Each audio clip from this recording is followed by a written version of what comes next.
en 1963, le Centre national de formation des techniciens de pêche et de l'aquaculture, CNFTPA, forme des jeunes Africains depuis 60 ans. Ainsi, c'est dans ces locaux nouvellement réfectionnés que M. Samuel Faye, directeur du centre depuis 2020, nous a accordé une interview sur les enjeux de l'économie bleue et surtout le rôle du CNFTPA dans le secteur de la pêche depuis sa création. Alors, Samuel Faye, directeur du Centre national de formation des techniciens des pêches et de l'aquaculture, CNFTPA. Alors, le CNFTPA a été créé il y a de cela 60 ans, donc nous célébrons cette année 2023 les 60 ans d'existence du centre qui a été créé pour conforter un avantage comparatif du Sénégal dans le secteur de la pêche, de l'aquaculture, de l'économie bleue en général. Donc, ce centre a connu plusieurs mutations. On parlait à la base de l'EATOPM, l'école des agents techniques de l'océanographie et de la pêche maritime, qui est devenue CNFTPM, Centre de formation des techniciens de la pêche maritime, et qui est devenu en 2009 le CNFTPA, Centre national de formation des techniciens des pêches et de l'aquaculture. Chaque dénomination consacre un changement de paradigme. On est passé d'une école qui forme des agents techniques de l'océanographie à une école qui forme des techniciens de la pêche maritime. Et en 2009, la dimension aquaculture, qui correspond à un besoin, à des préoccupations nationales en termes de sécurité alimentaire, a été introduite dans la dénomination. Donc autant dire qu'entre sa création et la date d'aujourd'hui, le centre a connu plusieurs mutations, plusieurs transformations qui lui permettent de mieux prendre en compte les besoins liés à la formation du capital humain qui évolue dans le secteur de l'économie bleue. La pêche est une activité centrale, cardinale, c'est une activité qui occupe une place privilégiée au niveau de l'économie sénégalaise. Depuis plusieurs années, on dit que c'est plus de 600 000 personnes, et je pense que ce chiffre a dû évoluer depuis, qui évoluent dans le secteur de la pêche au Sénégal. Donc, elle génère des ressources. C'est l'une des principales activités pourvoyeuses de devises. Et de manière générale, le Sénégal est un pays d'économie bleue.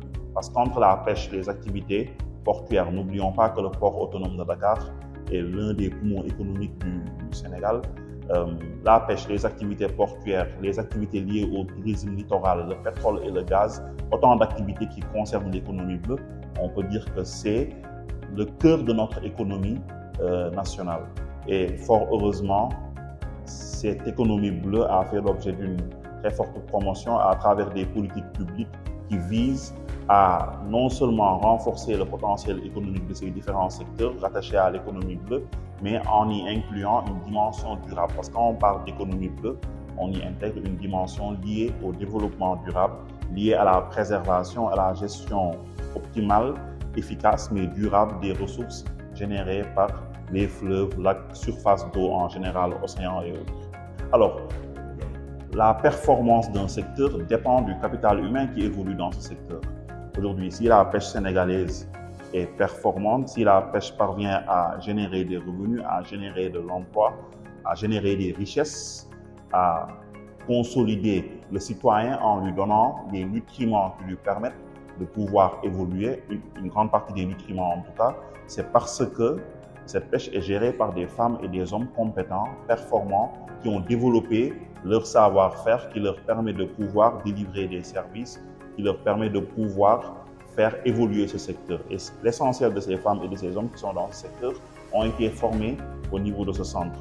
C'est une fierté pour nous de dire qu'en termes d'histoire, vous avez plusieurs directeurs nationaux aujourd'hui, plusieurs directeurs généraux qui sont dans le secteur de la pêche et qui sont des diplômés, des alumni du centre. Ça veut dire que sur plusieurs générations, on a pu consolider un capital humain qui est l'un des meilleurs au niveau du continent et qui nous a d'ailleurs valu le benchmarking de plusieurs pays qui s'intéressent à ce que nous faisons, qui viennent pour voir quel est l'avantage comparatif peut-être que le Sénégal a pu développer dans le secteur de l'économie bleue. Donc ce centre joue un rôle crucial dans la formation du capital humain. Et on sait que c'est le capital humain qui porte le développement économique, qui porte le projet d'émergence du Sénégal.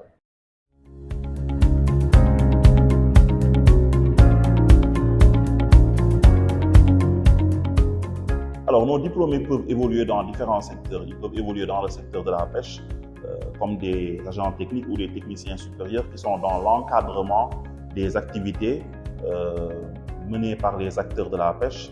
Nos diplômés peuvent aussi évoluer en tant qu'experts aquacoles. Aujourd'hui, on sait que le PSE fait une forte promotion de l'aquaculture en vue de l'atteinte d'une sécurité alimentaire optimale. L'aquaculture est aujourd'hui l'un des leviers d'action essentiels. Et dans ce sens, donc, beaucoup de nos diplômés font le choix de s'orienter vers ce secteur porteur en devenir. Je pense que l'ANA a fait un travail formidable qui a permis à ce secteur aquacole de beaucoup se développer et de beaucoup contribuer à générer des richesses, à générer des activités économiques. On a de plus en plus d'entrepreneurs dans ce secteur et par conséquent, c'est une destination de choix, une destination privilégiée pour nos différents diplômés. À côté de cela, l'industrie alimentaire ou agroalimentaire accueille, nous apprenons la transformation des produits qui est opérée par ces industries-là intéresse nos diplômés qui ont développé des compétences qui leur permettent d'être des auxiliaires utiles pour ces différentes entreprises. Donc voilà, je pense que sur les différents pans d'activité de l'économie bleue, il y a de la place pour les diplômés du centre qui ont développé un réel savoir-faire et qui ont pu bénéficier de l'expertise d'un corps professoral expert composé de techniciens, composé de personnes qui ont fait pour beaucoup d'entre eux les beaux jours de la pêche et de l'aquaculture au Sénégal.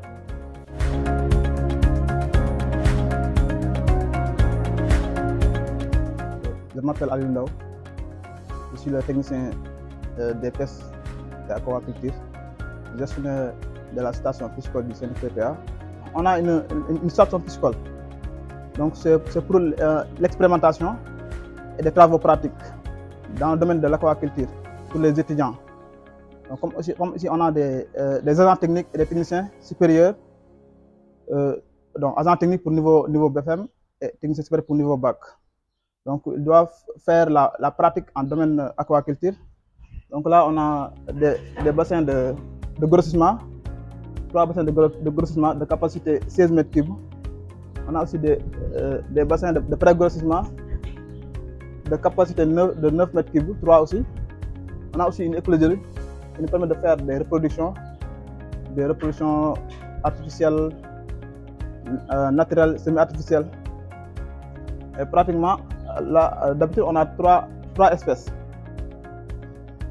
Les calarias et les tilapias.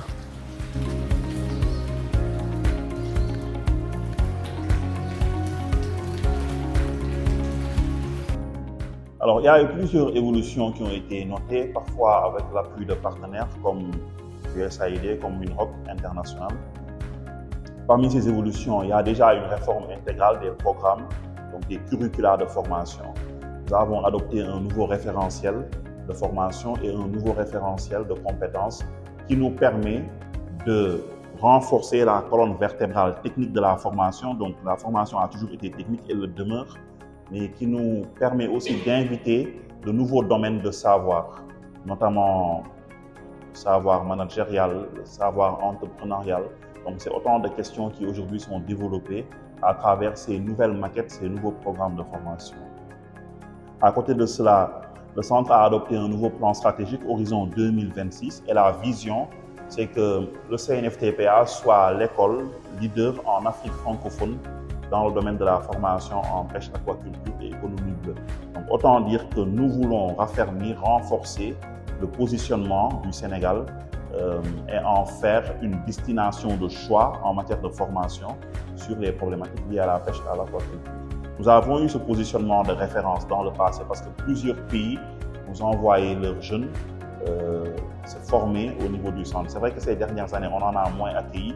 Donc le travail qu'on est en train de faire, c'est nous repositionner au niveau de la sous-région. Alors, à côté de ces réformes qui touchent les programmes et de ce nouveau plan stratégique qui nous permet de pouvoir renforcer la gouvernance du centre, de pouvoir travailler davantage sur une insertion optimale et performante, qui nous permet de pouvoir mieux répondre aux besoins des acteurs à travers une formation continue qui ne concerne plus seulement que les techniciens et les agents techniques, mais qui nous permet d'aller toucher les acteurs, c'est-à-dire les pêcheurs, les mareyeurs, les femmes transformatrices. À côté de ces piliers d'action qui nous sont suggérés par notre plan stratégique, Nous avons également mis en place, et c'était une recommandation forte, des travaux qui ont abouti à la mise en place du plan stratégique. Nous avons mis en place un incubateur qui s'appelle Blue Incube, qui est un incubateur bleu qui a pour vocation d'accueillir des entrepreneurs, des startups qui sont dans le secteur de la pêche, de l'aquaculture, mais au-delà, dans le secteur de l'économie bleue. Comme je le disais tout à l'heure, l'économie bleue revêt une dimension assez englobante. Ça touche aussi bien à la pêche, à l'aquaculture, qu'à l'environnement marin, aux énergies marines renouvelables, au tourisme littoral, à la sécurité, la sûreté portuaire, le transport maritime de passagers. Donc c'est un domaine englobant. Et toutes les richesses générées par les lacs, les mers, les surfaces d'eau, les océans, donc de manière générale, tout ce qui touche à ces activités qui aujourd'hui sont très développées au Sénégal. Et donc, les entrepreneurs de Blue Incube, au-delà de la pêche et de l'aquaculture, peuvent avoir des projets sur tous ces segments de l'économie bleue. Donc, nous sommes un incubateur ouvert aux apprenants du centre et au-delà. Et notre objectif, c'est de booster l'entrepreneuriat dans un secteur porteur. Il faut des idées novatrices au niveau de l'économie bleue. Il faut des projets à forte valeur ajoutée. Il faut que ces entrepreneurs créent de la richesse. En quoi faisant? En créant des entreprises viables, performantes, qui vont recruter d'autres jeunes, qui vont proposer leurs produits au marché. Et ce seront des produits innovants. Ce seront des produits qui correspondent à des besoins actuels, futurs à créer par exemple. Donc, c'est un projet qui nous tient véritablement à cœur. Le lancement est intervenu il y a de cela un peu plus d'1 mois. Nous avons lancé l'appel à candidature pour la phase de pré-incubation. Donc aujourd'hui, autant dire que le train est lancé. Maintenant, nous allons faire nos sélections, commencer à travailler avec la première cohorte d'entrepreneurs. Et notre objectif, c'est vraiment de pouvoir créer une valeur ajoutée économique pour le secteur de l'économie bleue à travers des jeunes entreprises, des startups qui sont performantes et qui pourront demain, peut-être même au-delà du Sénégal, compétir sur tout le continent. Parce qu'il y a énormément d'initiatives qui se prennent au niveau de l'économie bleue. Il y a énormément de jeux, de prix, autant pour moi, qui sont proposés aux startups les plus innovantes. Donc voilà, sur toute cette chaîne de valeur, nous les préparons. Nous les préparons sur le pitch, sur la création d'un business model performant, le marketing, le digital, la communication, la levée de fonds. Donc, nous fournissons, nous offrons un accompagnement intégral.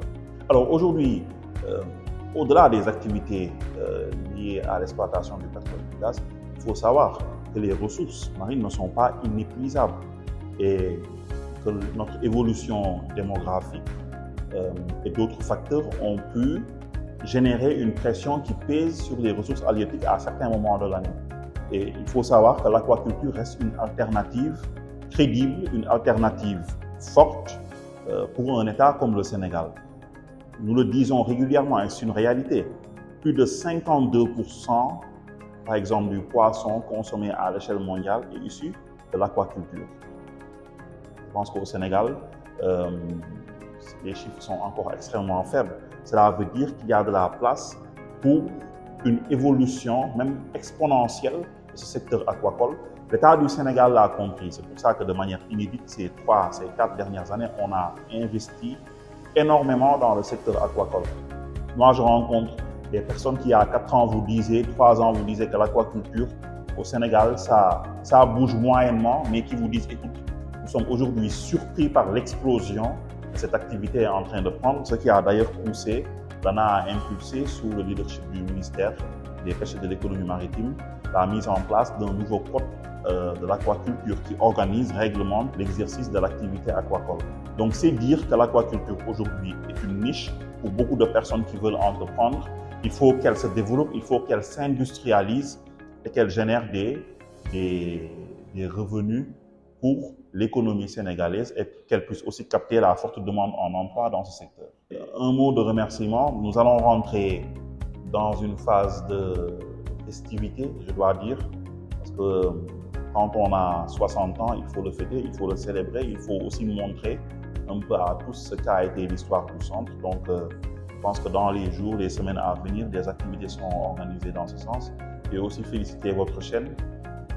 J'ai eu la chance d'avoir avec vous, je pense, une émission il y a de cela 2 ans, 3 ans. C'était juste à mon arrivée au niveau du centre en 2020. Nous sommes en 2023. j'ai pu voir la belle évolution du travail que vous faites. Donc voilà, vous avez nos encouragements. Il faut rester sur cette ligne de performance. C'est un projet de jeunes entrepreneurs et voilà, je pense que c'est une chaîne TV qui a un bel avenir au niveau de la presse.